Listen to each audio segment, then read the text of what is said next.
Carolina is one step closer to legalizing online sports gambling. A bill that already passed the House advanced in the Senate today. It could still run into trouble before it becomes law. WRAL Capitol Bureau Chief Laura Leslie joins us live from the state legislative building with how the bill is evolving. Laura?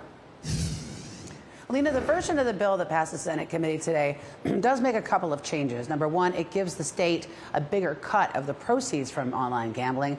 And number two, it would also allow some cash betting at professional sports venues. Now, backers of this bill say 30 other states have already legalized some form of sports gambling.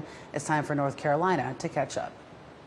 Bill supporter Senator Tim Moffitt said online sports gambling is common in North Carolina, despite a state law against it.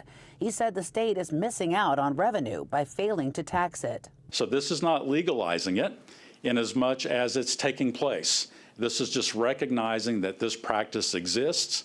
It has existed since the beginning of time. It's increasing with access to smartphones and technology. The latest version of the bill would legalize online gambling on professional, collegiate, and Olympic sports. But the bets would not all have to be online. It would also allow people to place cash bets at betting windows or sports books at athletic venues. That's something PNC Arena has been hoping for. Pool betting on horse races would also be legal, and the state would get 18% of the revenue instead of 14%. The only people to speak against the bill were religious conservatives, like John Rustin with the NC Family Policy Council. With the passage of this bill, gambling will become the centerpiece of sports competition in North Carolina instead of the games, the sports themselves. Anybody who knows gambling understands the House is going to take its share and practically everybody else is going to lose.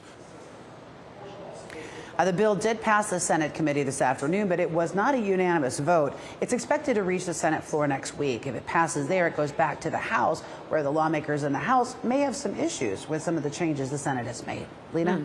Laura Leslie reporting live for us on Jones Street. Thank you. Tonight, Chapel Hill's Town Council will vote on the next steps for a new UNC Health campus.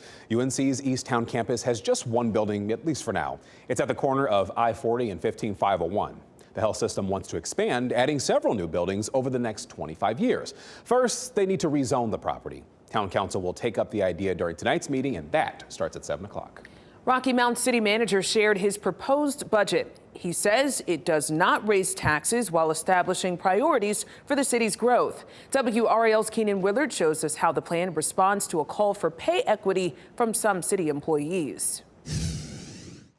The proposed budget for Rocky Mount's 2024 fiscal year is in. The plan allocates more than $258 million of city funds. WRAL asked City Manager Keith Rogers Jr. what his priorities were in crafting the budget. So the FY24 budget really has two themes: investing in our organization and planning for the future today. Rogers Jr. says that plan for the future can be found in a $1 million investment in a new housing study, downtown master plan, and update to the city's comprehensive plan. As for investing in the organization, that's something city employees have been calling for. Currently, 72% of our fire department makes less than $60,000. At a city council meeting last month, firefighters and public works employees called for more pay equity. They said the city's move to raise the starting salary for police officers to $60,000 had left them behind. That night, the city manager said his proposed budget would address their concerns with the results of a new pay study. How is it going to close the gap?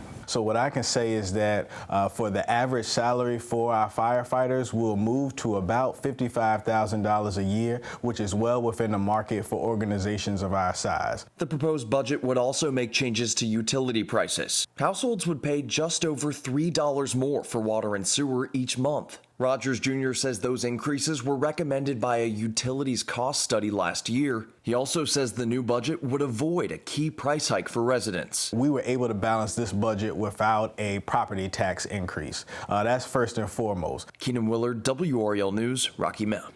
And the City Council will vote on the budget at the end of June. Before then, residents can offer feedback. You can find meeting times alongside this story on our website, WRAL.com. As millions of people wonder if President